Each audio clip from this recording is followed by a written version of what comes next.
It's being called the worst storm of the century, and it stretched from Cuba to Canada.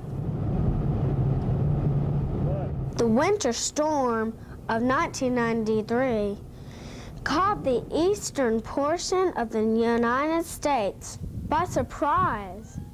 Saturday morning was met with high winds and rain. The winds were measured at gusts of up to 90 miles per hour at the Spring-Made Pier in Myrtle Beach. Atop the mountain at Wild Rapids Waterslide, it was almost impossible to stand up without holding on.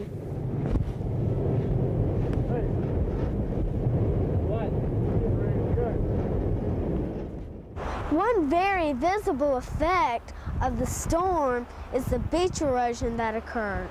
The tides were high Saturday afternoon, while the winds were at their worst, leaving behind some very serious damage all along the Grand Strand. Well, yesterday I came out and looked at the south end, and it's very similar to what you see at the north end up here in Cherry Grove. A lot of beach scour, just a lot of beach scour, a lot of dune erosion. So far, the only destruction we've seen as far as structures go are walkways, maybe a few decks.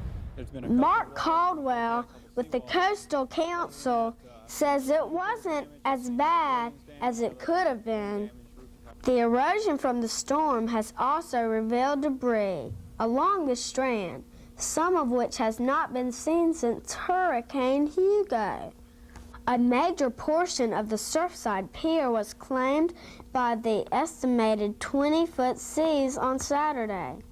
Only a few hours later, large portions of the pier washed up on northern parts of the Strand. TV 15 meteorologist Kevin Raymer tells us more about the storm. Kevin, tell me why the storm was so fierce. Well, Shay, the reason it was so fierce is because it is like a hurricane, but it wasn't a hurricane. It had winds of 90 miles per hour, but it was a winter storm. Unlike a hurricane, it was an area of extreme low pressure, low atmospheric pressure, which causes the winds to become very, very strong. Oh, and why was the tide so high?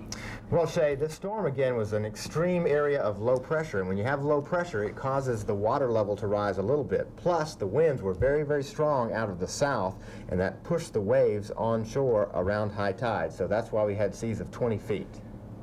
Most of the reported damage in other parts of the PD area was minor, like signs down and roof damage.